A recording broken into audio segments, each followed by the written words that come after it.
Good morning.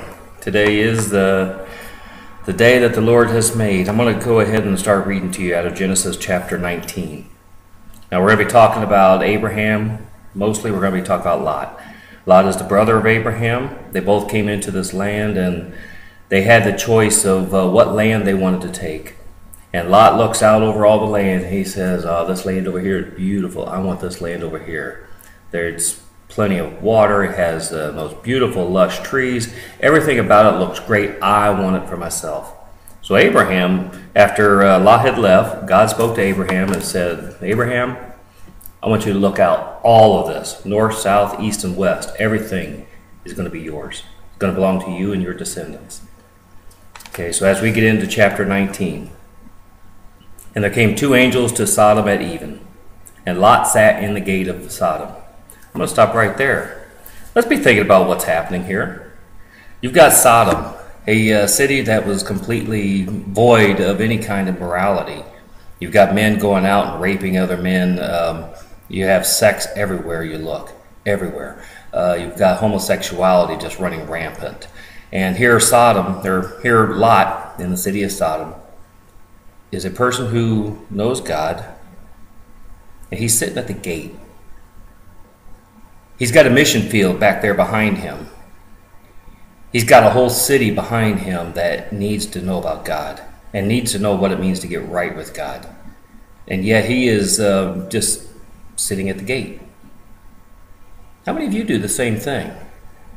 I kind of wonder how many of us are just sitting when we should be out engaging the world. How many of us are just sitting when we should be at least just talking to one person and saying, "Do you know God? Do you know God has a higher standard for you? And do you know that you're going to be held accountable for the sins that you are committing?" But no, Lot sat in the gate of Sodom. And Lot, seeing them, the angels, rose up to meet them, and he bowed himself with his face toward the ground. And he said, "Behold now, my lords, turn in, I pray you, into your servant's house, and tarry all night, and wash your feet, and ye shall rise up early, and go on your ways." And they said, "Nay, but we will abide in the street all night." And he pressed upon them greatly. I wonder why he did that. You think it's because he knew what kind of sin was out there in the city? He pressed upon them greatly, and they turned in unto him, and entered into the house. And he made them a feast, and did bake unleavened bread, and they did eat. But before they lay down, the men of the city, even the men of Sodom, compassed the house round, both old and young, all the people from every quarter. And they called unto Lot, and said unto him, "Where are the men which came in to thee this night? Bring them out unto us, that we may know them." The city is starting to show their true colors. They realize that some people that are new have come into the city, and they want them for themselves. They're going to take advantage of them. They want sex. They want to just do the vilest of things, the things that they do on a normal basis. And Lot went out at the door unto them and shut the door after him. So I guess you got to give him some credit. He's trying to protect these men. He goes, shuts the door behind him, and walks outside of the house to talk to these men. And he said, "I pray you, brethren, do not so wickedly. Behold, now I have two daughters which have not known man. Let me, I pray you, bring them out unto you, and do ye to them as is good in your eyes. Only unto these men do nothing, for therefore came they under the shadow of my roof." And they said, "Stand back." And they said again, "This one fellow came in to sojourn, and he will needs be a judge. Now will we deal worse with thee than with them?" And they pressed sore upon the man, even Lot, and came near to break the door. But the men put forth their hand, and pulled Lot into the house to them, and shut to the door.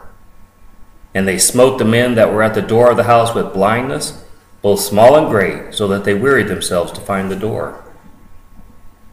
And the men said unto Lot, "Hast thou here any besides, son-in-law, and thy sons, and thy daughters, and whatsoever thou hast in the city, bring them out of this place. For we will destroy this place, because the cry of them is waxing great before the face of the Lord, and the Lord hath sent us to destroy it." And Lot went out and spake unto his sons-in-laws, which married his daughters, and said, Up, get you out of this place, for the Lord will destroy this city. Okay, let's kind of break this down real quick. Lot, living in a city of sin, Sodom, full of sexual sins everywhere you looked. It was just nothing but sex. It was nothing but the vilest of sorts. The people, the men, very vile, very immoral, and they were having their way with other men. And it was obviously going against God's word. Now, how did Lot handle the situation? We don't see any recorded word here where it says that Lot was out there witnessing to people. We don't see any recorded word where it says that Lot was actually evangelizing to people, even telling anybody at all about God. There's nothing recorded of it. All we see is he's sitting in the gate of Sodom. Just sitting there. He's in a chair, whatever, sitting on the ground, and he's at the gate. While all this wicked stuff is going on behind him, he's sitting at the gate, and that's all he's doing. He's not engaging the culture whatsoever. Look what's going to happen next. Now he just got done saying, Lot went out and spake unto his sons-in-laws, which married his daughters, and said, Up, get you out of this place, for the Lord will destroy this city. But he seemed as one that mocked unto his sons-in-laws. You wonder why the sons-in-laws didn't have any respect for him? Why didn't they get up and run? I mean, as soon as he's mentioning that God says we're going to destroy this place, these men are going to destroy this place, why didn't they react? Especially in a positive manner. Why do you suppose they just did it as if it was a mocking attitude? I think a lot of it has to do with the fact that there was nothing in Lot that showed God living in him. Now, he might have been a righteous man as far as being found righteous to be saved. Very weak. Definitely not effective as a witness for Christ or for God in this sense. And when the morning arose, then the angels hastened Lot, saying, Arise, take thy wife and thy 2 daughters which are here, lest thou be consumed in the iniquity of the city. So as we go back looking at the other verse, this is going to be out of verse 14. And Lot went out and spake unto his sons, which married, and said, Up, get you out of this place, for the Lord will destroy this city. And we are hearing, the Lord is going to destroy the city. They didn't leave right at the time when they said that he's going to destroy the city, did they? No, it says, and when the morning arose. They still slept. God's going to destroy the city, and they're sleeping. How seriously do you suppose Lot is taking God's word? And when the morning arose, then the angels hastened Lot, saying, Arise, take thy wife and thy 2 daughters which are here, lest thou be consumed in the iniquity of the city. Well, verse 16 really shows you something about Lot. And while he lingered. While he's just moping around, while he's just taking his time. Now, God is going to bring judgment down on Sodom for every sin that they've got, that they have committed, with all the vile stuff, sexual immorality, everything that's going on there. God is going to hold them accountable. He's going to destroy the city. And here Lot is. He's sleeping in during the morning. And while he lingers, the men laid hold upon his hand, and upon the hand of his wife, and upon the hand of his 2 daughters, the Lord being merciful unto them. And they brought him forth and set him without the city. They had to basically, physically take him by the hand and pull him out of the city. They had to grab the wife, pull her out of the city. They had to grab the daughters, pull them out of the city. Say, get out of here, now.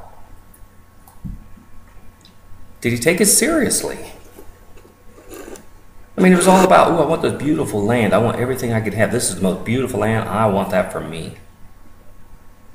And then once everything started to fall apart and all the sexual sin came in, instead of engaging them and instead of telling them what they need to know about God, about being right with God, he ignored it. He goes out and he sits at the gate. I wonder if he kind of felt like he was a failure. did he feel like a failure because